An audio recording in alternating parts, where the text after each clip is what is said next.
हो गया ना। ठीक भाई बच्चों, आज हम डिस्कस करेंगे कल्टीवेशन ऑफ लेमन और ग्रेप्स, यानी कि नींबू और अंगूर की खेती। और आज नींबू और अंगूर की खेती होने के बाद आपकी 7-8 क्रॉप जो भी आपके सिलेबस में थी वो पूरी हो जाएगी। उसके बाद फिर हम कल से वेजिटेबल वाला पार्ट शुरू करेंगे, यानी सब्जी वाला। तो आज आपका मतलब पोमोलॉजी जितना भी था वो पूरा हो जाएगा। उसमें बाग लगाने की विधियाँ और सिंचाई की विधियाँ बचेगी। बाग लगाने की विधियाँ भी हम कोशिश करेंगे आज ही दूसरे लेक्चर में डिस्कस कर ले, वरना बस एक ही लेक्चर बच जाएगा। कौन सा? सिंचाई की विधियाँ। और सिंचाई की विधियाँ आपके पार्ट 1 एग्रोनॉमी सस्य विज्ञान भाग 1 में भी है और भाग 2 में भी है। तो वो दोनों तीनों जगह काम आएगा, तो वो हम कभी फिर डिस्कस कर लेंगे। तो जितना भी आपका पोमोलॉजी था, फल विज्ञान था, वो आज आपका पूरा हो जाएगा। तो 2 क्रॉप बच रही थी, नींबू और अंगूर। अंगूर भी आपके सिलेबस में नहीं है, लेकिन इससे क्वेश्चन आ जाते हैं, इसलिए मैं अंगूर भी आपको करा दूंगा। ठीक है, तो कोशिश करना जितना भी हो सके कवर करने की। और जिसका छूट चुका वो हमारे से जुड़ जाना या कॉन्टेक्ट कर लेना, उसको सारी वीडियो पुराने लेक्चर मिल जाएंगे रिकॉर्डेड। तो शुरू करते हैं। सबसे पहले नींबू और अंगूर। तो पहले नींबू को कवर कर लेंगे और उसके बाद अंगूर को। और अंगूर करने के बाद अगर हमारे पास टाइम बचता है तो प्लांटेशन मेथड, यानी कि बाग लगाने की विधियाँ। ठीक है, बहुत अच्छे टॉपिक है दोनों ही, तो कोशिश करेंगे जल्दी से जल्दी कवर हो और अच्छे से आपकी समझ में आ जाए।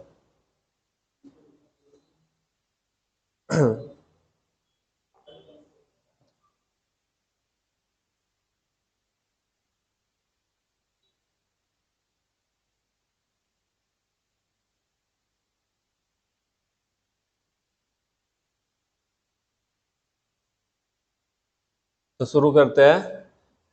यहाँ पे आपका डायरेक्ट लेमन नहीं लिखा हुआ है, नींबू नहीं लिखा हुआ है, लिखा हुआ है सीट्रस। और मैंने पहले ही आपको बताया था सीट्रस हम किसको बोलते हैं। सीट्रस उन फलों को कहा जाता है जो ज्यादातर खट्टे फल होते हैं, जैसे कि आपका सीट्रस क्रॉप में। यानी स्ट्रक्चर से भी आप समझते हो, नींबू आपने सभी ने देखा है, फिर दूसरा आपने संतरा भी देखा है, मौसमी भी देखा है, और एक फिर चकोतरा टाइप का होता है बड़े वाला, अभी मार्केट में है वो उपलब्ध। तो इसी तरीके से सीट्रस फल जितने भी है खट्टे फल, ठीक है, और स्ट्रक्चर जिनका फल का प्रकार हर्षफेडियम होता है, तो उसी को हम बोलते हैं सीट्रस फ्रूट। क्लियर? जिस भी फल का प्रकार हर्षफेडियम होगा तो उससे आप समझ सकते हो कि वो कौन से फ्रूट के अंदर आता है, सीट्रस फ्रूट के अंदर। सीट्रस मीन्स खट्टे फल। ठीक है, तो इसी को नींबू वर्गीय फल कहा जाता है। तो नींबू वर्गीय फल के अंतर्गत हम अब जो क्रॉप ओनली कवर करेंगे, इतना तो आपको बता दिया मैं, सीट्रस क्रॉप में नींबू ही आपके क्रॉप में है, आपके सिलेबस में, तो नींबू को ही हम कवर करेंगे। तो लिखेंगे बॉटनिकल नेम या वनस्पति का नाम इसका जो होता है सीट्रस स्पीसीज होता है। ये भी याद रखना, सीट्रस स्पीसीज। स्पीसीज हम वर्ड वहां पे यूज करते हैं, यानी कि जिसकी बहुत सारी अलग अलग, जैसे कि मैंने बताया नींबू का बॉटनिकल नेम अलग होगा, मौसमी का अलग होगा, संतरे का अलग होगा, और चकोतरे का अलग होगा। तो इसी तरीके से सीट्रस तो सबके पहले लगेगा, लेकिन दूसरा नाम बदल जाएगा। तो जब हम बात कर रहे हैं यहाँ पे कंबाइंड की, यानी सबकी भी, तो सबकी अगर बात करेंगे तो हम लिख देते हैं सीट्रस स्पीसीज। ठीक है, सीट्रस स्पीसीज। तो फिर इसमें सीट्रस स्पीसीज का पूरा नाम भी आपके आएंगे, यहाँ पे देखो लिखे हो गए 4 प्रकार के, मैं बता दूं आगे मैंने लिख रखे हो गए। तो सीट्रस स्पीसीज इसका बॉटनिकल नेम हो जाएगा। CH नंबर में बार बार रिपीट कर चुका आपके सामने। CH नंबर जो होगा होता है इसका, यानी गुणसूत्र संख्या। इसमें गुणसूत्र संख्या 2n = 18। तो आपको डायरेक्ट भी याद कर सकते हो, इसमें गुणसूत्रों की संख्या 18 होती है। ठीक है, पूछा भी जाता है नींबू वर्गीय या फिर नींबू में गुणसूत्र संख्या कितनी है, तो कितनी होगी? 18। वहीं पर आपकी इसकी कुल या फैमिली की बात करेंगे तो रूटेसी, फैमिली क्या है इसकी? रूटेसी है। ठीक भाई, फैमिली इसकी रूटेसी हो जाएगी। वहीं पे आप इसके ओरिजिन या ओपी की बात करोगे, ओपी में बता ही चुका आपको, ओपी मीन्स ओरिजिन पैलेस, यानी कि जन्म स्थान। तो इसका जो जन्म स्थान माना जाता है चाइना या साउथ ईस्ट एशिया माना जाता है। इसका जन्म स्थान जो है साउथ या क्या है, south east Asia, sorry China या साउथ एशिया। आपकी मैंने कराई थोड़ी नहीं थी नींबू की, शायद होगी थी। तो साउथ ईस्ट एशिया या चाइना इसका जो है जन्म स्थान है। या तो आपका साउथ ईस्ट एशिया मिलके मिलेगा, वहां पे लिखा हुआ मिलेगा, या फिर आपका चीन लिखा हुआ मिलेगा। ठीक है भाई। टाइप्स ऑफ फ्रूट आपका मैं पुरानी क्रॉप में कवर करवा चुका। टाइप्स ऑफ फ्रूट जो इसका है किस प्रकार का, अभी भी डिस्कस कर रहे थे। तो हर्ष पेडियम प्रकार का इसका जो फ्रूट्स का टाइप है, फल का प्रकार है, फल का प्रकार जो है इसका हर्षपेडियम प्रकार का है। HESPERDIUM, हर्षपेडियम। ठीक है, हिंदी में नारंगक बोलते हैं, या फिर आपका हमें तो ज्यादातर लिखा मिलता है हर्षपेडियम। तो फल का प्रकार हो जाएगा एटेबल पार्ट, यानी कि खाने वाला भाग।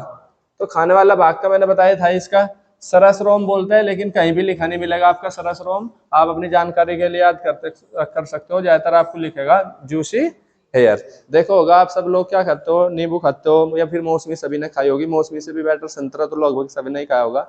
तो संतरे में क्या होता है कि आप जब जो संतरे की ये फांक मतलब कि खोलते हो तो उसमें क्या मिलता है आपको, ऐसे जूसी हेयर, बाल बाल होते हैं ना बहुत सारे, तो उन्हीं में और उनमें क्या भरा रहता है, जूस।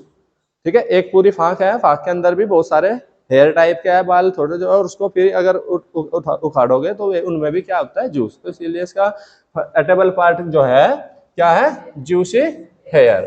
ठीक है, सभी बच्चों ने खाया भी है। प्रोपोगेशन मेथड, प्रोपोगेशन में बार बार रिपीट कर चुका, प्रोपोगेशन में प्रवर्धन, इसमें जो प्रवर्धन होता है टी बडिंग होता है, सेल बडिंग इसमें ज्यादातर नहीं पूछेगा, तो ये याद कर लोगे टी बडिंग। ठीक है, नॉर्मल सा वर्ड है टी बडिंग, बहुत ज्यादा फेमस भी है, हमेशा पूछा जाता है, ज्यादातर रोज में या गुलाम में पूछ लेता है, लेकिन आपका जो है रोज में भी टी बडिंग होता है, और आपके मौसमी या संतरा या फिर नींबू क्रॉप्स में जितने भी है उसमें भी आपका टी बडिंग यूज होता है। तो प्रवर्धन आपको पहले मैं बता चुका, नहीं क्लियर है तो पुरानी वीडियो देख के आप क्लियर कर सकते हो। तो इसका प्रोपोगेशन या प्रवर्धन, प्रवर्धन कैसा होगा इसमें, टी बडिंग प्रकार का। ठीक है, टी बडिंग। सीट्रस स्पीसीज जो हमने अभी ऊपर बात करी थी, मैंने बोला था कि हम इसका बोटनिकल आगे लिखेंगे, बोटनिकल नेम में हमने क्या लिखा है ऊपर, सीट्रस स्पीसीज। तो सीट्रस तो सब में जुड़ेगा, लेकिन मैंने बताया कि अलग अलग हो सकते हैं, जैसे आपके सामने लिखा हुआ भी है। सीट्रस स्पीसीज में पहला कौन सा है, सीट्रस रेटिकुलेटा। ठीक है, ये किसका नाम है, मैंड्रिन या स्किन ऑरेंज, यानी कि संतरे का। ठीक है, किसका, संतरा, संतरे का बोटनिकल नेम क्या बोल दिया इसने, सीट्रस रेटिकुलेटा। जब हम बात कर रहे थे ऊपर, तो इसीलिए मैंने बोला था कि इसका मतलब हो सकता है इसमें 4 प्रकार या 5 प्रकार हो सकता है। उसमें मैंने बोला था नींबू आ जाएगा, मौसमी आ जाएगा, संतरा आ जाएगा, चकोतरा आ जाएगा, एक दो और स्पीसीज हो सकती है, लेकिन है तो सब सीट्रस ही, तो उनके सबके बोटनिकल नेम अलग अलग हो गए। तो जैसे संतरे का अगर आपसे पूछता है तो आप बोल सकते हो आप जैसे सीट्रस रेटिकुलेटा। दूसरा बात करोगे, ये इसके चार चार क्या बहुत सारी स्पीसीज है, देख लो आपके सामने 7 है। ठीक है, तो 7 प्रकार के सीट्रस फ्रूट आपके इसमें डिस्कस कर रहे हैं, लेकिन मैं बता दूं आपको, आपका जो है आपके सिलेबस में ओनली सीट्रस लेमन है। ठीक है, लेकिन फिर भी आपको अगर करना है तो आप साथ के साथ भी कर सकते हो, आपके अगर आप में क्षमता है तो। सीट्रस लेटोक्रेटा ऑरेंज का हो जाएगा, सीट्रस सैनिसिस आपका किसका हो जाएगा, माल्टा। ठीक है, जो बहुत ही ज्यादा खट्टा होता है। ठीक है, या मौसमी ऑरेंज, मौसमी स्वीट ऑरेंज। ठीक है, सीट्रस ओरिनिटी फ्लोरा फोलिया, सॉरी खट्टा नींबू, कागजी नींबू। और मैंने बोला कि आपका नॉर्मल ये लिखा मिलता है सीट्रस लेमन, यही आपको पढ़ाया जाता है खासकर 12th क्लास में। तो इसलिए अगर आप 12th में कर रहे हो तो आप सीट्रस लेमन रट लोगे तो आपका काम तब भी हो जाएगा, लेकिन अगर आपको थोड़ा एडवांस करके चलना है तो आप साथ ही साथ स्पीसीज इसकी याद कर सकते हो जो आपके सामने है। सीट्रस पैराडिसिस माँ नींबू, सीट्रस ग्रैंडिस, सीट्रस मैक्सिमा और सीट्रस रेटिकुलेटा मैंने अभी बता दिया था आपको। ठीक है, तो आपके तो सिलेबस में क्या है, ओनली 5वां वाला है आपके सिलेबस में जो है सॉरी चौथा, सीट्रस लेमन। यही आपसे पूछता है नींबू का वनस्पतिक नाम है सीट्रस लेमन, ये वाला आपके सिलेबस में है, बाकी आपके सिलेबस में नहीं है। अगर आप जानकारी के लिए याद करना चाह रहे हो तो आप कर सकते हो साथ के साथ स्पीसीज। ठीक है, तो जहां से लिखना चाहो तो लिख भी सकते हो। ठीक है, और मैं बोल भी चुका कि अगर यहाँ से आपका कवर नहीं हो रहा है, जैसे यहाँ बैठे हुए हो, तो आप जाके वीडियो दोबारा देख के कर जरूर लेना। ऐसा नहीं है कि आप 3 4 5 जितने भी बच्चे इधर भी बैठे हैं तो करने की कोशिश ना करो। ठीक है, आज वैसे भी बच्चे कम आए हैं। तो ये देखो चकोतरा जो मैं बोल रहा था, सारे जितने भी स्पीसीज होती है आपके सामने है, आप उतार सकते हो। ठीक है भाई।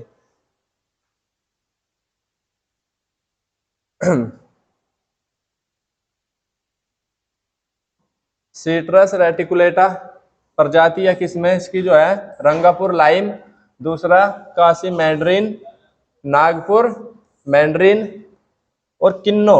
ठीक है, अब ये भी देख लो किन्नो गुना बिलो लीफ। ठीक है, ये क्रॉस है किसका, ये जो दूसरे वाला लिखा हुआ है ना आपका दूसरा नागपुर मेटा, यहाँ ये हेडिंग गलत लगी है, तो ये किसका क्रॉस है, किन्नो किंग और बिलो लीफ का क्रॉस है। ठीक भाई, बाकी अगर बात करी जाता है बोटनिकल नेम, फिर आ गया दूसरे वाला जो क्रॉस था, कौन सा बनेगा दूसरा, सीट्रस नोबिलिस, सीट्रस डेलिसिया। लिखा हुआ है यह प्रजाति 1935 में डॉक्टर एच.बी. फर्स्ट द्वारा चाइना में विकसित की गई, जो कि अमेरिकी मूल के वैज्ञानिक थे। ठीक है भाई,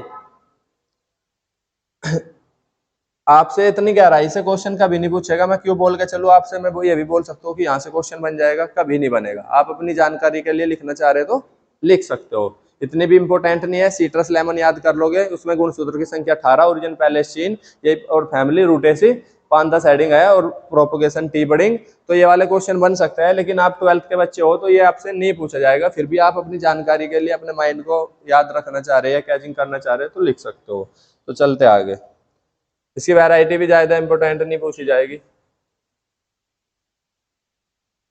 सीट्रस चाइनेसिस हो गया, सीट्रस आपके इसमें ज्यादा नहीं है, ये लिख लो इसमें, सॉरी अगली इस पर चला गया मैं पेज पर।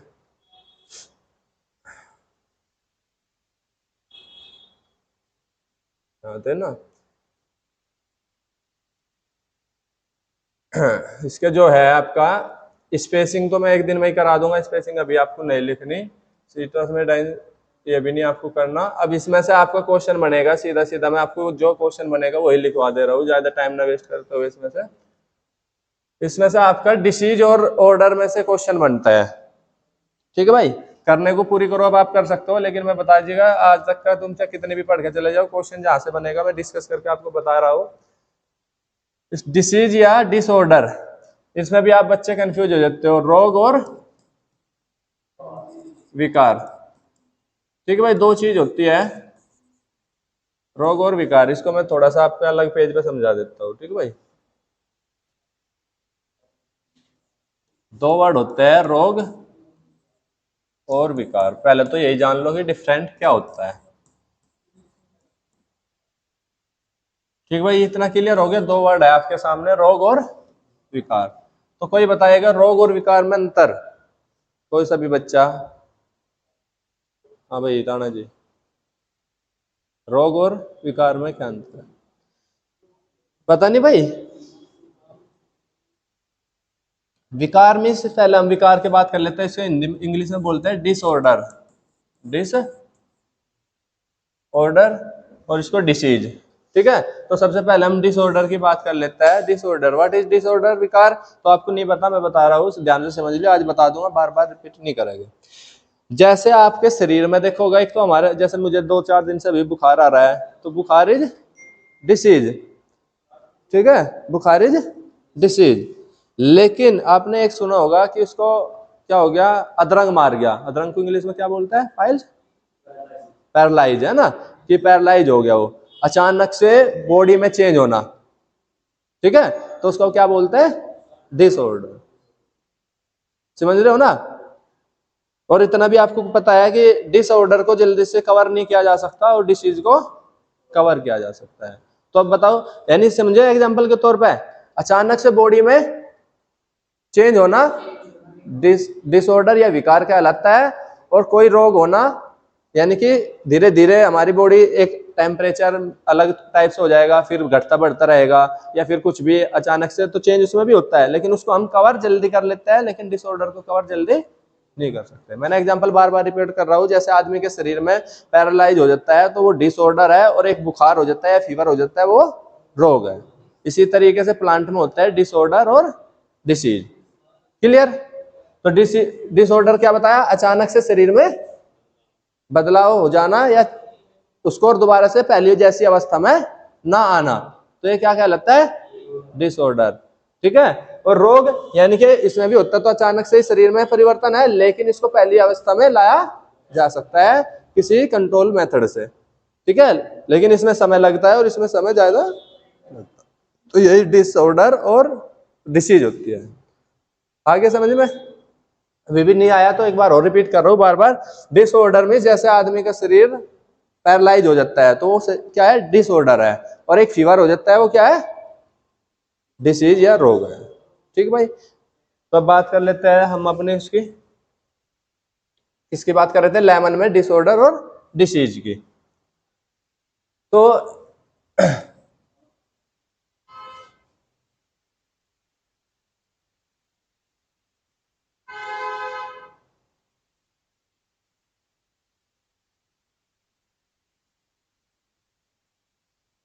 डिसऑर्डर डिसीज, तो सबसे पहले हम क्या है, तो पहला रोग बहुत इंपॉर्टेंट है, हमेशा पूछा जाता है, सीट्रस गैमोसिस, ठीक है, या फिर आपका सीट्रस वर्ड भी हटा देता है, डायरेक्ट देता है गैमोसिस।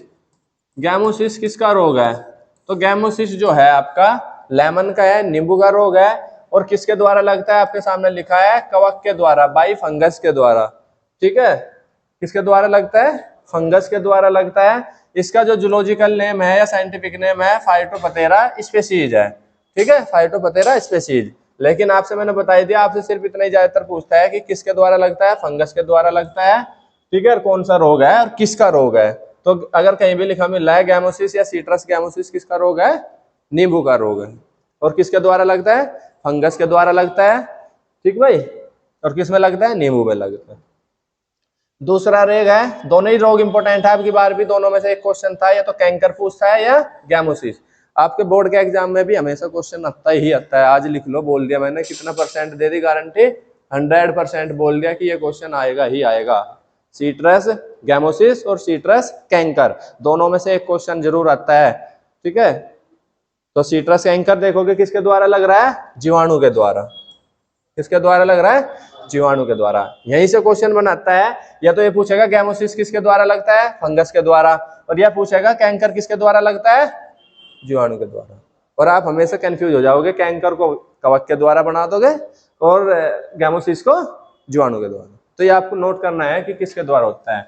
तो गैमोसिस जो होता है, बार बार रिपीट कर रहा हूँ, कवक के द्वारा होता है, और कैंकर जो होता है वो जीवाणु के द्वारा, बाय बैक्टीरिया, ठीक है। आप इसका बॉटनिकल जूलॉजिकल नेम लिखना चाहो लिख सकते हो आप, अगर अपनी जानकारी के लिए, आपसे नहीं पूछा जाएगा, ठीक है, लेकिन आप फिर भी मैंने पूरा कवर कर रखा है जो भी है। तो दो रोग कौन कौन से बताए भाई, सीट्रस कैंकर और सीट्रस गैमोसिस। गैमोसिस जो है कवक के द्वारा है, और सीट्रस कैंकर जो है जीवाणु के द्वारा। दो ही रोग मैंने बताए। अब तीसरा रोग इसका क्या है, डाईबैक, क्या है, डाईबैक। तीसरा रोग है डाईबैक, ठीक है, डाईबैक। तो डाईबैक जो है, नींबू में यह विकार कॉपर की कमी या मोल्डिबिडेनम की कमी की अधिकता, मोल्डिबिडेनम की अधिकता, याद रखना, कॉपर की कमी और मोल्डिबिडेनम की अधिकता से लगता है, ठीक है। डाईबैक में क्या है, कॉपर की कमी और मोल्डिबिडेनम की अधिकता। पूछ लेगा डायरेक्टली कि नींबू में कॉपर की कमी से और मोल्डिबिडेनम की अधिकता से क्या होता है, तो क्या होता है, डाईबैक, ठीक है। अगला डिसीज आपको येलो लीफ, देखिए होगी आपने प्लांट खड़ा है कहीं भी अगर लेमन का, तो ज्यादातर उसमें हरी लीफ तो होती है, कुछ लीफ येलो भी होती है, सभी प्लांट में नहीं, लेकिन अगर होने लगी तो पूरी लीफ येलो होकर झड़ने लगती है। तो ये आपका क्या है, येलो लीफ। नींबू में यह विकार वह होता है, ना कि वह, यह विकार मोल्डिबिडेनम की कमी से होता है। वहां देखोगे डाईबैक अधिकता से हो रहा था और येलो लीफ कमी से हो रहा है। तो यहीं से कंफ्यूज हो गया आपकी, मोल्डिबिडेनम की अधिकता से कौन सा होता है और कमी से कौन सा होता है। तो मोल्डिबिडेनम की अधिकता से जो होता है डाईबैक होता है, और कमी से येलो लीफ होता है। अगला लीफ रोल्ड क्या होता है, देखा होगा, अगर ये इस तरीके की लीफ है इसकी, तो इसमें क्या होता है, ये रोल हो जाती है, रोल मीन्स लिपट जाती है, देखी भी होगी ऐसे थोड़ा सा, और यहाँ तक का लिपट जाती है, यहाँ तक इसकी जहाँ डंठल होती है पूरी रोल हो जाएगी, रोल मीन्स गोल। तो लीफ रोल या लिटल लीफ, ठीक है। लिटल लीफ बैंगन में बहुत ज्यादा पूछता है लिटल लीफ, लेकिन बैंगन में माइक्रोप्लाज्म की कमी से होता है, लेकिन यहाँ पे किसकी कमी से है, जिंक की कमी से। क्लियर, याद रखना है सब बच्चों को, लीफ रोलर या लिटल लीफ, और किसमें, लेमन में किसकी कमी से हो रहा है, जिंक की कमी से होता है। क्लियर।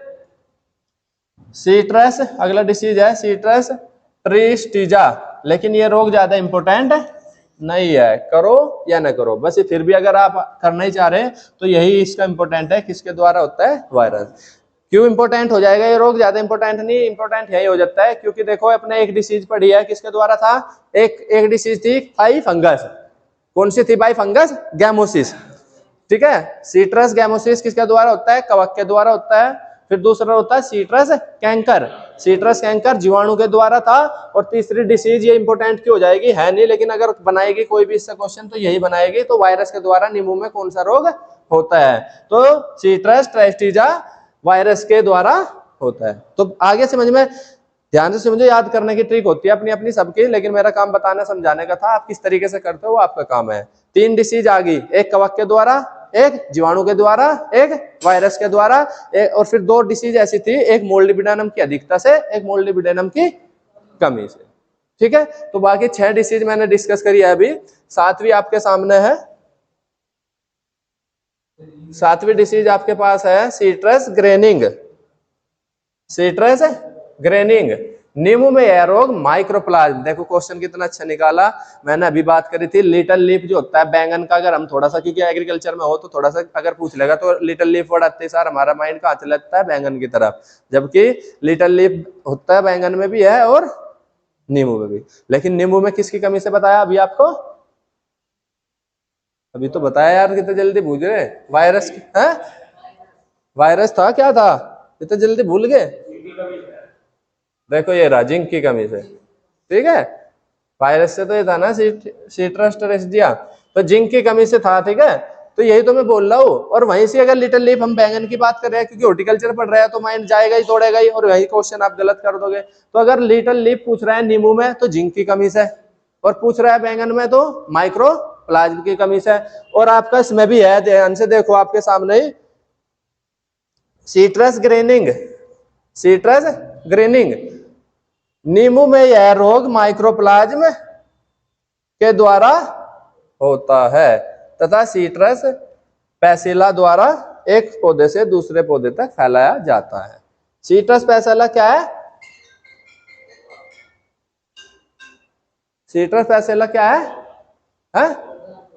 पौधा नहीं, सीट्रस पैसिला जो है कोई इंसेक्ट है, क्या है, इंसेक्ट है, कीट है, ठीक है, और इसके द्वारा ये एक पौधे पे बैठेगा फिर उससे दूसरे पौधे बैठेगा, तो इस तरीके से ये रोग उसमें फैलता है। तो बस मेरा कहने का मतलब माइक्रोप्लाज्म वर्ड आया है, इसको समझाना था कि ध्यान से देखोगे यहाँ पे लिटिल लीफ किसकी, लिटिल लीफ इसमें किसकी कमी से हो रहा है, जिंक की कमी से, और यही लिटिल लीफ बैंगन में आपके किसकी कमी से, माइक्रोप्लाज्म की। लेकिन आपके माइक्रोप्लाज्म से बैना उसमें सॉरी लेमन में भी हो रहा है, लेकिन इसमें कौन सा हो रहा है, सीट्रस ग्रेनिंग। तो कंफ्यूज नहीं होना है आप लोगों को, ठीक है भाई। और किसके द्वारा फैलता है, सीट्रस फैसाइल के द्वारा फैलता है, यानी ये क्या है, एक कीट है, एक पौधे से दूसरे पौधे तक फैलाया जाता है। अगली डिसीज की बात करोगे, इसकी डिसीज इंपोर्टेंट है ज्यादातर, और जो मैंने 3-4 डिस्कस पहले करी। अगले है ग्रेनुलेशन। ग्रेनुलेशन क्या होता है, नींबू में यह विकार, ये रोग नहीं है, ये क्या है, डिसऑर्डर है। नींबू में यह विकार अधिक ताप या अधिक जल भराव हो जाने से होता है। इस विकार में जूसी हेयर्स सूख जाते हैं, ठीक है, जो आप खाते हो वो क्या हो गए, सूख जाएंगे। जब वही सूख जाएगा तो फिर क्या होगा, फल ही नहीं होगा, नष्ट हो जाएगा, बेकार हो जाएगा। तो ये क्या हुआ, डिसऑर्डर। मैंने बताया डिसऑर्डर में जब भी डिसऑर्डर होगा तो क्या होगा, डिसऑर्डर में अभी 2 चीज बताई ना आपको, डिसीज और डिसऑर्डर। तो डिसीज में तो क्या करेंगे, हम रिकवरी कर लेंगे, भाई मुझे बुखार हुआ तो मैं 2 दिन लेट गया और तीसरे दिन चौथे दिन फिर मैं सही हो गया। लेकिन इसमें देखो क्या हो गया, डिसऑर्डर में सारा ही खत्म। जैसे मैं अभी बात करते हैं, शरीर अगर पैरालाइज हो गया तो हो गया, उसमें हाथ भी काम नहीं करेंगे न टांग, या फिर कोई एक हाथ खराब हो गया तो वो खराब हो गया। तो इसमें भी यही बात कर रहा है, ध्यान से देखो, जूसी हेयर सूख जाता है। तो क्या कर लोगे अगर सूख ही गए, तो उसको हरा तो कर नहीं सकते ना, उसमें रस भर सकते दोबारा से, तो वो सूख गया तो सूख गया। तो डिसऑर्डर खतरनाक होता है, ठीक है, अचानक से हो जाता है चेंज, ठीक है। ऐसे ही शरीर का मैंने बताया कि अगर आपके शरीर में पैरालाइज हो गया तो उसको आसानी से ठीक नहीं किया जा सकता, लेकिन रोग को आसानी से ठीक किया जा सकता, ठीक भाई। अगला डिसऑर्डर रहेगा लिप ब्राउजिंग। 2 वर्ड होते हैं, याद रखना, एक ब्राउनिंग होता है, एक ब्राउजिंग होता है। आपके सामने है ब्राउजिंग, और एक होता है क्या, ब्राउनिंग, जेड हट जाएगा वहां से, ब्राउनिंग। तो हमारा यहाँ क्या है, ब्राउजिंग। और जहां जेड लग जाएगा, मैं इसकी भी ट्रिक बता दूं आपको, ये रोग कई बार आ चुका, ब्राउजिंग, ब्राउनिंग, जहां ब्राउनिंग आएगा बीआर क्या आएगा, बीआर रहेगा, लेकिन उसमें सेंटेंस में जेड नहीं रहेगा, तो ब्राउनिंग रहेगा। तो ब्राउनिंग जो होगा बोरान की या बोरेक्स की कमी से होगा। किसकी कमी से, बोरान की या बोरेक्स की। और जहां जेड आ जाएगा उसमें ब्राउन जिंक जेड, तो सीधा सा है वो जिंक की कमी से होगा। ठीक बता रहा हूं मैं आपको। तो जेड आना आएगा, तो यह जिंक की कमी से इस रोग में, जिंक की कमी से इस रोग में पौधे की पत्तियां ब्राउन हो जाती है। ठीक है, तो ब्राउन समझ गए, ब्राउनिंग और ब्राउन जिंग दो वर्ड है, ब्राउनिंग और ब्राउन जिंग।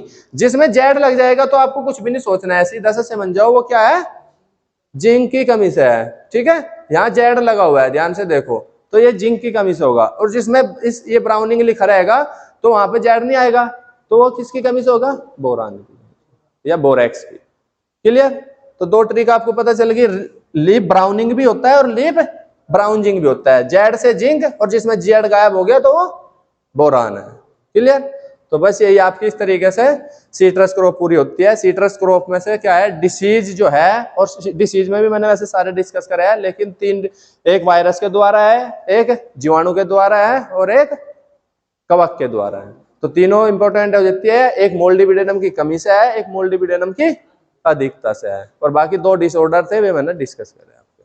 तो इस तरीके से आप जब वीडियो दोबारा देख लोगे तो आपकी समझ में आ जाएगी। बाकी इसका बोटनिकल नेम आपके सिलेबस में जो है सीट्रस लेमन है, इसका फैमिली जो है रूटेसी है, इसमें गुणसूत्र की संख्या 18 है, इसका ओरिजिन पैलेस या जन्म स्थान चीन है। तो ये 5-7 क्वेश्चन वहां से बन सकता है, या फिर सीधा इसके रोग से बनेंगे। और अगर आपसे पूछ ले सीट्रस स्पीसीज कितनी है, 7 है, वो आपके मैंने बताई भी, लेकिन वो आपसे ज्यादातर नहीं पूछी जाएगी 12th लेवल पे।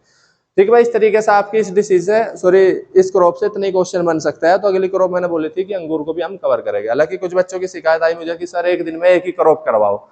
अब एक तो बात होता है कराने को, तो मैं अगर जैसे आपकी किताबों में लिखी हुई है, बहुत बड़ी बड़ी क्रॉप लिखी हुई है, उससे क्या फायदा है, उसमें थोड़ी तो लिखी हुई सारी, तो ऐसे तो मैं अभी यहाँ पढ़ के सुनाऊं जब आपको कोई फायदा थोड़ी ना होगा। तो मैं सिर्फ वही कराऊंगा जो आपके सिलेबस में है और उससे क्वेश्चन आ सकते हैं, फालतू नहीं लिखाऊंगा ना कराऊंगा। ठीक है, तो अगली क्रॉप मैंने बताया था, अंगूर की क्रॉप आपके सिलेबस में नहीं है, मैं पहले ही बता दूं, लेकिन फिर भी इसमें यूपी कैटेट में भी क्वेश्चन पूछता है, और आपके बोर्ड एग्जाम में भी एक क्वेश्चन आता है, इसका बोटनिकल नेम और इसका प्रोपोगेशन मेथड, जबकि आपके सिलेबस में अंगूर की खेती नहीं है। फिर भी हम इसे डिस्कस इसीलिए करेंगे क्योंकि यूपी कैटेट में भी इससे 1-2 क्वेश्चन बन जाता है, और आपके बोर्ड के एग्जाम में भी 12th में। तो लिखोगे, अब जब शुरू करते हैं अंगूर की ग्रेप्स या अंगूर, बोटनिकल नेम या वनस्पतिक नाम, यहाँ पे गलत लिखा हुआ है, ये सही लिखा हुआ है। ये मैं एक बात और बता दूं सब बच्चों को, क्योंकि कमेंट करते रहे या कोई डायरेक्ट कॉल भी करके कह रहा है सर जिस पीडीएफ से पढ़ा रहे हो दे दो। ये पीडीएफ जो है ये पीडीएफ नहीं है, ये पूरी की पूरी बुक है आपके यूपी कैटेट लेवल की, जिसमें आपके जो मैंने सिलेबस कवर करवाया था, zoology, botany, chemistry, horticulture, agronomy, सब कुछ पूरी मैंने क्या करी है, एक बुक बना दिया है, आपकी पूरी बुक मैंने लिख दिया है। लेकिन अभी ये रीचेकिंग में है। रीचेकिंग में जैसे आपका देखो यहाँ पे वर्ड गलत हो गया, और मैंने पढ़ाते पढ़ाते आपको बोल रहा हूँ कि बहुत सारी चीजें इसमें गलत है, तो इसलिए कह रहे सर दे दो। तो ये बुक अगर आपको मिल भी जाएगी तो क्या फायदा, कुछ भी नहीं, क्योंकि इसमें अभी गलतियां है। तो लेकिन फिर भी मैं इससे ही पढ़ा रहा हूँ क्योंकि मैंने लिखी है ये बुक, कोई ऐसे नहीं है कि मैंने कहीं से मैटर उठा लिया या ले आया, ये खुद मैंने लिखी है, टाइप हो गया मेरे पास है रीचेकिंग में चेक, तो इससे मैं इसलिए पढ़ा रहा हूँ, ये चेक भी हो जा रही है और आपका सिलेबस भी कवर हो जाएगा। लेकिन ये बुक बहुत अच्छी बुक होगी जब आपकी पब्लिश हो जाएगी, लेकिन ये तो मुझे भी नहीं पता ये इसी साल पब्लिश होगी कि अगले साल होगी। तो ये एक बुक निकाल लें हम, एग्रीकल्चर एट ए ग्लांस के नाम से, इसको 4 प्रोफेसरों ने मिलकर लिखा है और उसमें मैं भी एक हूँ। ठीक है, तो लेकिन ये बुक अभी बच्चों को नहीं दे सकते क्योंकि अभी इसमें कुछ गलतियां है जो रीचेकिंग में हम चेक कर रहे हैं।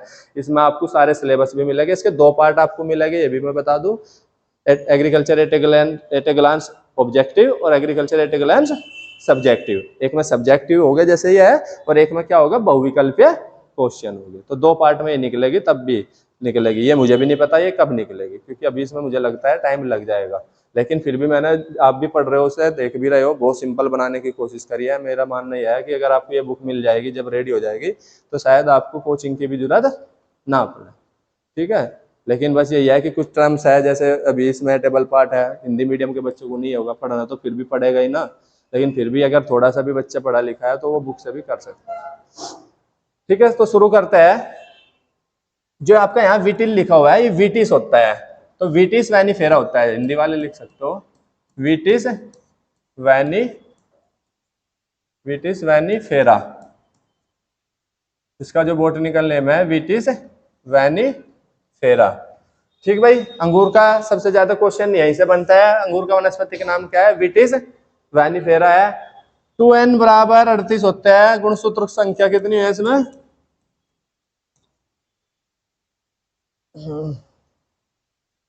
लिख लिया विटिस वैनीफेरा? दोबारा लिखना पड़ेगा। विटिस वैनीफेरा।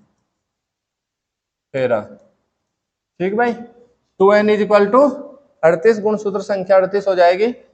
ओरिजिन पैलेस, जन्म स्थान काला सागर ठीक है, इसका जन्म स्थान कहाँ है? ब्लैक टू कैस्पियन सी, और ये कहाँ पे है? चीन में। यानी कि आप काला सागर ना लिखकर डायरेक्ट लिख सकते हो उसका जन्म स्थान चीन है। ठीक है भाई, टाइप्स ऑफ फ्रूट इसका जो है फल का प्रकार बेरी है। फल का प्रकार बेरी, खाने वाला भाग एटेबल पार्ट, संपूर्ण फल।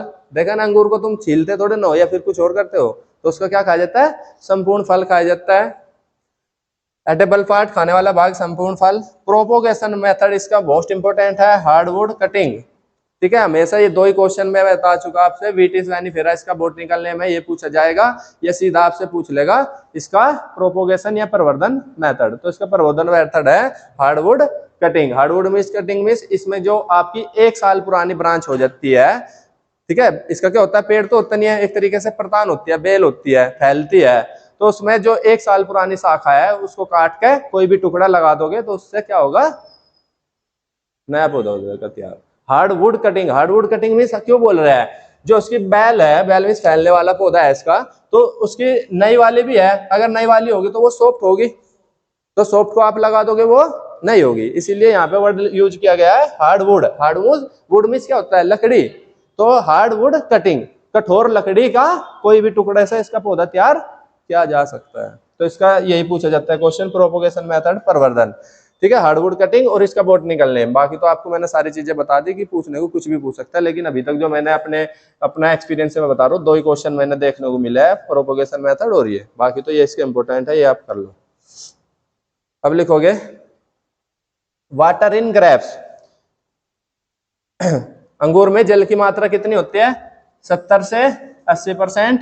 अंगूर में जल की मात्रा 70 से 80%। ग्लूकोज 8 से 13%, फ्रैक्टोज 7 से 12%, कार्बोहाइड्रेट 15 से 25%। ये माना जाता है कि जब आप एक अंगूर खाते हो, क्यों खाया जाता है? बात सच भी है, लेकिन बस ये है कि आपको क्यों नहीं लगता? क्योंकि आपको कार्बोहाइड्रेट मिलने को तो इसमें मिल रहा है 15 से 25%, लेकिन आपके जो आटा है, आपका अनाज है, गेहूं है, उसमें कितना होता है? शायद 90%, 90 to 92%, 90 से 92% कार्बोहाइड्रेट। तो ये बोला जाता है कि अगर आप एक अंगूर खाते हो तो आपका 1 रोटी जितनी ऊर्जा आपको मिल जाती है। हाँ, 1 अंगूर इज इक्वल टू 1 रोटी के जितनी ऊर्जा आपके शरीर को देता है। ठीक है, क्योंकि आपके शरीर को क्या चाहिए? रोटी भी अभी आपने पढ़ी नहीं शायद, क्रेब साइकिल आप पढ़ोगे तो उसमें आपको समझ में आ जाएगा। क्रेब साइकिल जब आप पढ़ते हो तो कोई भी कार्बोहाइड्रेट हो या कोई भी प्रोटीन हो, कुछ भी हो, सब जाके किस में टूटते हैं?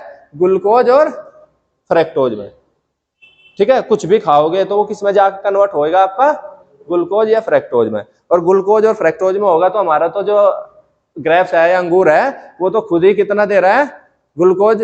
उसको तो क्या है, उसमें तो डायरेक्ट है भाई। आपने कार्बोहाइड्रेट खाया, रोटी खाई, उसको तो पचने में और उसको जूस निकालने में, सारा काम करने में आखिरी होता क्या है? ग्लूकोज और फ्रक्टोज पे जाके खत्म होती है क्रिया। लेकिन आपका जो अंगूर है वो तो डायरेक्ट ही दे रहा है आपको, तो इसमें तो इसलिए तो बोला जाता है इसमें ग्लूकोज कितना है? 8 से 13% और फ्रक्टोज 7 से 12%। तो इसीलिए इसको बोल देता है कि एक अंगूर इज इक्वल टू 1 रोटी जितनी ऊर्जा आपको दे सकता है। आपको इसलिए नहीं लगता क्योंकि इसमें कार्बोहाइड्रेट की मात्रा कम है। ऊर्जा तो मिल रही है लेकिन हमारा पेट नहीं भरा। पेट किससे भरता है? कार्बोहाइड्रेट से।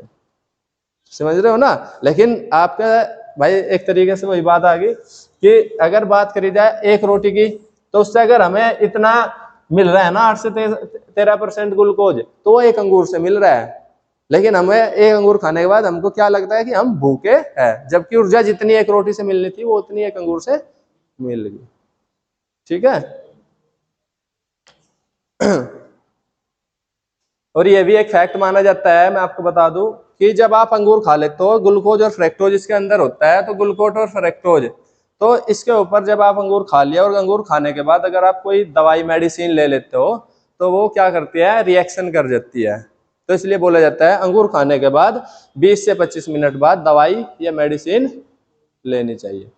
ठीक है, मतलब ज्यादा मामले तो अभी ऐसे सामने नहीं आए, लेकिन कुछ है ऐसे केसेस जो मतलब अंगूर खाने के बाद अगर आप मेडिसिन का यूज कर रहे हो कोई भी मतलब, तो आपकी डेथ होने के चांसेस बढ़ जाते हैं। तो इसलिए थोड़ा सा याद रखना कभी आगे से कि अंगूर अगर खा रहे हो और उसके तुरंत बाद दवाई ले रहे हो तो आप मरो भी ना, तो एक शरीर में बेचैनी तो कुछ हो ही सकती है। और किसी को एक्सपेरिमेंट करके देखना तो आधी किलो या 1 पाव अंगूर खाओ और गोली कुछ भी ले लो तो ये मतलब ऐसा होता नहीं है मतलब, पर फिर भी कुछ माना जाता है। ठीक है, तो ये इसका इंपोर्टेंट है। इसमें वाटर 70 से 80%, ग्लूकोज 8 से 13%, फ्रुक्टोज 7 से 12% और कार्बोहाइड्रेट 15 से 25% होता है। ठीक भाई,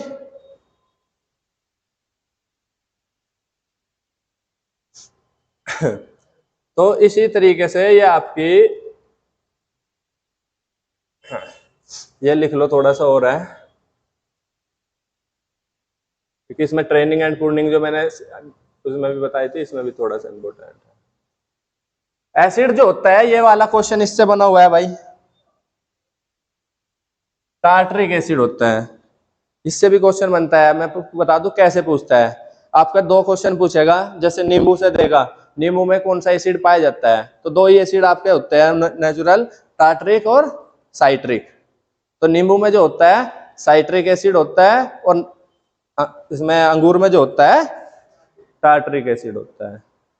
ठीक भाई, तो इसको भी कहीं नोट कर लोगे। और कितना होता है ये भी लिखा हुआ है, 0.2 से 1%, 0.2 से 1%। और ये क्वेश्चन जो मैं बार बार रिपीट कर रहा है, ये पूछा गया भी है, डायरेक्टली दे रखा था, इसका ही पूछ रखा था अंगूर का, अंगूर में पाए जाने वाला अम्ल का नाम बताइए। तो टार्टरिक साइट्रिक दोनों, इनमें से कोई नहीं, तो कौन सा होगा, टार्टरिक एसिड। और अगर नींबू में पूछ रहा है तो नींबू का क्या होता है, साइट्रिक।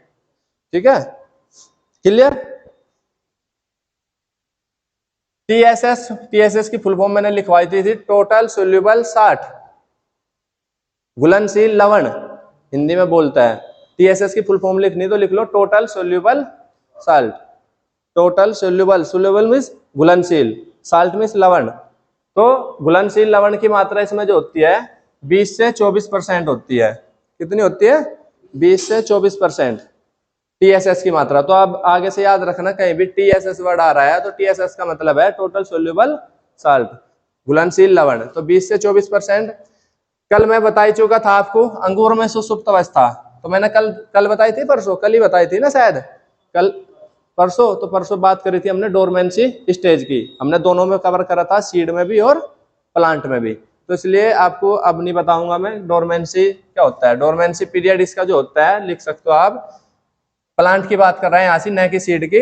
अंगूर के पौधे में डोरमेंसी स्टेज कब से कब तक होती है, तो सितंबर से सितंबर मंथ में होती है, बस ये लिख लो। ठीक है, इसका जो पौधा जो होता है सुसुप्त अवस्था में, इसमें भी ऐसी कंडीशन होती है। देखो होगे अंगूर का बाग कहीं भी देखोगे तो एक टाइम आ जाता है उस पर पत्ती फूल कुछ भी नहीं होता, सिर्फ ऐसे ही लिपटी रहेगी उसकी पूरी बेल। तो इसी को डोरमेंसी स्टेज के बारे में अगर ज्यादा पढ़ना तो पुराना लेक्चर आप देख सकते हो, उसमें मैंने डोरमेंसी स्टेज दोनों कवर कर रखी है, सीड की भी और प्लांट की भी। ठीक है, ये दोनों में होती है। तो यहाँ पे प्लांट की बात कर रहा है, तो जो हमारा अंगूर का पौधा है या पेड़ है या बेल है जो भी होता है, तो ये किस मंथ में डोरमेंसी स्टेज में जाता है, तो सितंबर महीने में ये डोरमेंसी स्टेज में रहता है। ठीक भाई, अगली बात वो याद रहती है इसके, जहां पे आपका डोरमेंसी स्टेज शायद मैंने कवर करवा रखा है, उसी में ही मैंने कहीं पे ना कहीं पे ट्रेनिंग और प्रूनिंग के बारे में कवर करवा रखा है पुराने लेक्चर में। तो ट्रेनिंग एंड प्रूनिंग होता है, तो इसमें दोनों कवर है उस लेक्चर में, जो अगर देखना तो आपको यूट्यूब चैनल पे भी मिल जाएगा और ऐप के अंदर भी मिल जाएगा। तो अभी बात कर लेते हैं अंगूर में ट्रेनिंग। ट्रेनिंग मीन्स होता है ओनली कटाई की विधियां। तो कौन कौन सी कटाई कर सकते हो, किस तरीके से, हेड सिस्टम कर सकते हो, किनिप सिस्टम कर सकते हो, वेबर पेंडर। ये आपके सिलेबस में नहीं है, फिर भी आपने जानकारी के लिए कर सकते हो। लेकिन अगर आपको जानना है ट्रेनिंग एंड प्रूनिंग, बेर का इंपॉर्टेंट है और वो मैंने डिस्कस कर रखा है बेर की क्रॉप में ही। ठीक है, तो अगर आपको ट्रेनिंग एंड प्रूनिंग के बारे में जानना है तो आप उस लेक्चर को जाके कर सकते हो। ठीक है, 3 क्रॉप थी, बेर सेब और आड़ू, उस वाले लेक्चर में ट्रेनिंग प्रूनिंग और डोरमेंसी स्टेज दोनों कवर है, अगर आपको ये दोनों टॉपिक कवर करने हैं तो। क्योंकि बार बार अगर अभी रिपीट करवाऊंगा तो फिर वही 2 घंटे 1 घंटा लग जाएगा। अगली बात कर लेते हैं इसकी वैरायटियों की। तो वैरायटी इसकी पूछी नहीं जाएगी आपसे, लेकिन फिर भी लिख लो। 12th वाले बच्चों के लिए बता रहे हैं, वैसे अगर कोई दूसरे कोर्स की तैयारी कर रहा है तो सारे लिख सकता है, और 12th वाले बच्चों से जल्दी से इसकी वैरायटी नहीं पूछेगा। तो लिख सकते हो, अगर किसी को फ्रेश फ्रूट के लिए उगाना है मतलब, तो सुल्तान, अनावसाई, बीज युक्त प्रजाति। एक बात और भाई आप समझ लो, यहाँ पे सबसे पहले बात कर लेते हैं, आपने अंगूर खाया है सब? नहीं, कितने बच्चों ने खाया है? सब ने। कौन कौन से अंगूर खाए हैं? काला और हरा, ग्रीन और ब्लैक है, और उसमें भी हर तरीके होते हैं, गोल भी और लॉन्ग भी। तो ये तो होते ही है, ये तो आपने बता दिया, लेकिन उसमें भी दो तरीके खाए होंगे, एक में बीज वाला और एक में बिना बीज वाला। ज्यादातर तो मार्केट में क्या मिलता है आजकल? बिना बिना क्या मिलता है? बिना बीज वाले मिलता है ना। लेकिन बीज वाले भी होता है, गांव में बेच, ये क्या होता है, ठेले वाला या रेडी वाला बेचता फिर रहता है, वो सस्ते देता है, लेकिन वे खट्टे भी लगता है और उनमें बीज भी होता है। तो उसके बारे में बात कर लेते हैं थोड़ा सा।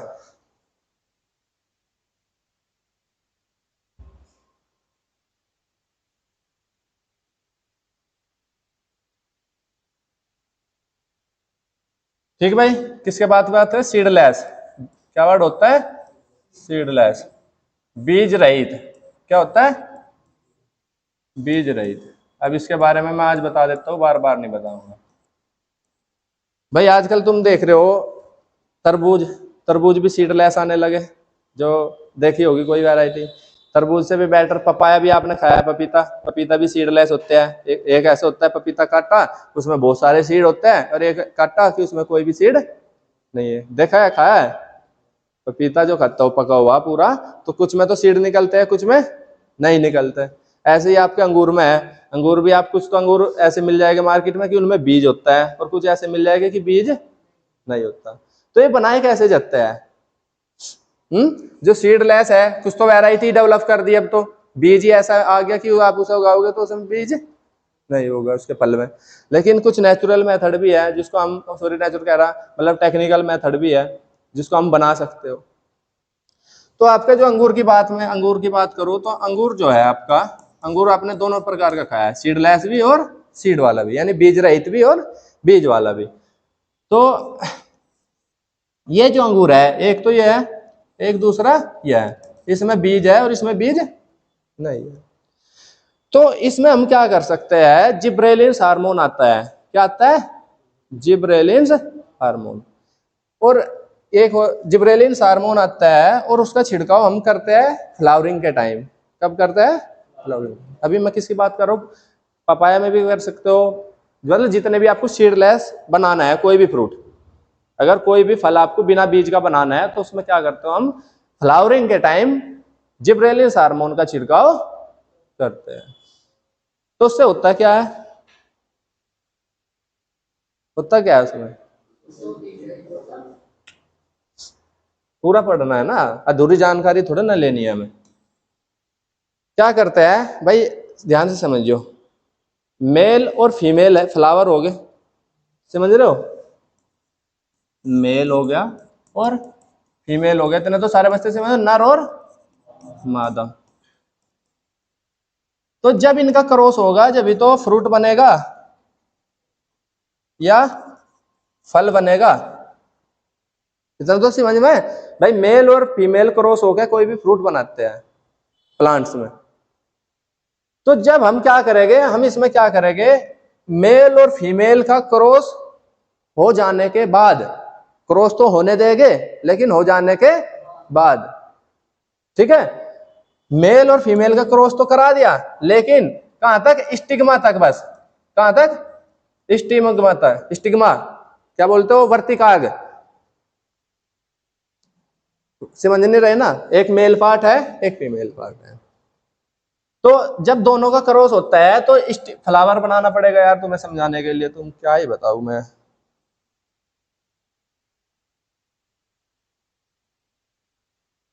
ठीक है, कुछ तरीके से आपके फ्लावर में स्टिग्मा इस तरीके से होती है, ये बीच वाला पार्ट है फ्लावर का, ठीक है। जैसे गुड़हल की बात कर लेते हैं, थोड़ी सी ध्यान से समझो, मैं समझाने की कोशिश कर रहा, पता नहीं समझ में आएगी नहीं आएगी। ये जो है आपका पुंकेसर होता है, ठीक है, पुंकेसर या पुमंग, ठीक है। और ये जो होती है ये वर्तिकार्क होती है। तो पुंकेसर पुमंग से पुंकेसर निकलकर वर्तिकार्क पे पहुंचते हैं। तो ये मेल पार्ट था, ये फीमेल, दोनों जुड़ गए आपस में, जुड़ तो गए लेकिन यहां तक पहुंचे है बस। कहां तक पहुंचे है? स्टिग्मा तक, ओवरी तक, अंडाशय तक नहीं पहुंचे है। तो हम यहां तक पहुंचने के बाद इसको मेल और फीमेल के गैमीट को अंडाशय तक नहीं पहुंचने देते। हम क्या करते हैं, वहां जिब्रेलिन्स का छिड़काव कर देते हैं। मतलब फल तो हमने बना लिया लेकिन उसमें सीड, क्योंकि अगर यहां से यहां तक पहुंच गया ये तो क्या बीज बन जाएगा। और हम क्या करते हैं, इसी क्रिया को ब्रेक करते हैं। तो क्या हो जाता है, ब्रेक कर देंगे तो क्या होगा, फल तो बन जाएगा लेकिन सीड नहीं बनेगा। और इसी प्रक्रिया को पार्थिनोकार्पी कहा जाता है। पार्थिनोकार्पी। अब ये भी वर्ड पूछा जाता है भाई, पार्थिनोकार्पी। तो पार्थिनोकार्पी किस में यूज होती है? सीडलेस फ्रूट प्राप्त करने के लिए, बीज रहित फल बनाने के लिए। और होता क्या है, मेल और फीमेल को क्रॉस होने के बाद उसमें किसको, पुमंग को अंडाशय तक नहीं पहुंचने दिया जाता। उससे पहले हम जिब्रेलिन्स हार्मोन का छिड़काव करके उस क्रिया को रोक देते हैं। और उससे क्या होता है, हमारा फल जो बनता है वो बीज रहित फल बनता है। कुछ आया समझ में जो बताया? बस आपसे तो मैंने पूरी क्रिया भी बता दी पर इतना अच्छे से एक्सप्लेन नहीं करी, पर फिर भी किसी दिन आएगा तो पूरा अच्छे से एक्सप्लेन करेंगे। लेकिन फिर भी मैंने डेमो के तौर पे थोड़ा थोड़ा आपको बता दिया, बस इतना ही था। तो अगर हमारे इसमें ये क्रिया पूरी हो जाएगी, पुमंग या पुंकेसर टूट के ओवरी तक पहुंच जाएगा तो क्या हो जाएगा, सीड बनेगा। और अगर ये वाला यहाँ से यहाँ तक नहीं पहुंचेगा तो बीज नहीं बनेगा। तो यही होता है, हम उसमें क्या करते हैं, फ्लावरिंग के टाइम फ्लावरिंग हो तो जाती है और उसके बाद हम क्या करते हैं, हमें पता होता है कि अब इसमें क्या होने लग रही है, क्रॉस होने लग रहा है। और क्रॉस के टाइम हम उस पर जिब्रेलिन्स हार्मोन का छिड़काव कर देते हैं और उससे हमारे पास बिना बीज का फल प्राप्त होता है। और इस क्रिया को भी पूछ लेगा, बिना बीज के फल प्राप्त करना क्या कहलाता है? पार्थिनोकार्पी। इंग्लिश का ही वर्ड है पार्थिनोकार्पी। तो याद आएगा, कहीं भी लिखा मिल गया पार्थिनोकार्पी तो पार्थिनोकार्पी का मतलब है बिना बीज का फल। और वो कैसे होता है, ये पूरी प्रक्रिया मैं आपको बता दी। आपके पपाया पपीता में भी ये होता है, आपके अंगूर में भी कर सकते हो और अब बहुत सारी किसी में भी कर सकते हो, ठीक है, किसी भी फल में, ठीक है। लेकिन जो सबसे ज्यादा यूज हो रही है वो अंगूर में और पपाया पपीते। आम में क्या इसलिए नहीं कर सकते क्योंकि अगर आम में करोगे तो पूरा ही फ्लावर झड़ जाएगा, और पूरा ही झड़ जाएगा तो, क्योंकि फ्लावर का स्ट्रक्चर भी तो देखना है ना, समझ रहे हो ना भाई, फ्लावर का स्ट्रक्चर भी देखना है हमें। अब देखोगे पपीते का स्ट्रक्चर फ्लावर का इतना बड़ा है, और हमारे आप आम की बात कर रहे हो तो आम का तो छोटे छोटे से फ्लावर होता है, आप उस पर छिड़काव कर दोगे वो पूरा ही झड़ जाएगा। तो वो क्या, आप सीड क्या, वो फल ही नहीं बनने का है।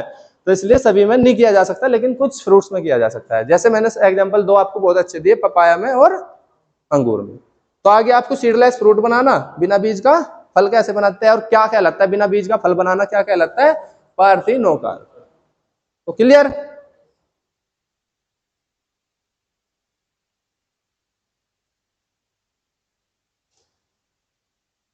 तो ये इसकी वैरायटी थी, आपको करनी तो जूस के लिए जो है आपकी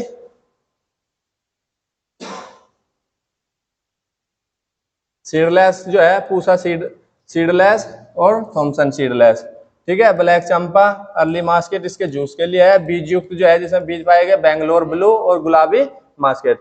शराब बनाने के लिए आपको सबको पता है, अर्का कंचन और अर्का श्याम, ठीक है भाई, आप सबको पता है। किसकी सबसे ज्यादा दारू बनाई जाती है, शराब बनाई जाती है? अंगूर की, फिर दूसरे नंबर पे सेब की है, और बियर वगैरह में भी इसको यूज किया जाता है, ठीक है। तो इसलिए अंगूर का जो होता है सबसे ज्यादा, मतलब व्यवसाय में शराब बनाने के लिए यूज किया जाता है, ठीक है। इसकी डिसीज की बात करोगे तो डिसीज आपके सामने है,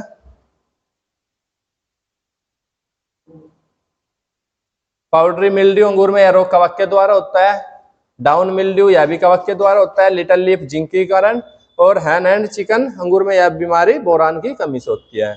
मूल व्रंत आपको ज्यादा नहीं करने हैं, इसलिए बस इतना ही आपके लिए काफी है। तो इस तरीके से आपकी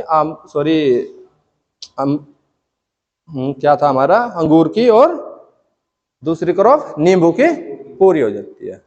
तो यही 2 4 10 क्वेश्चन बनेंगे इस क्रॉप से, बाकी इतना ही है, ठीक है। अब अगले लेक्चर में हम डिस्कस करेंगे बाग लगाने की विद यू। अच्छा शिवम इसको कहोगे।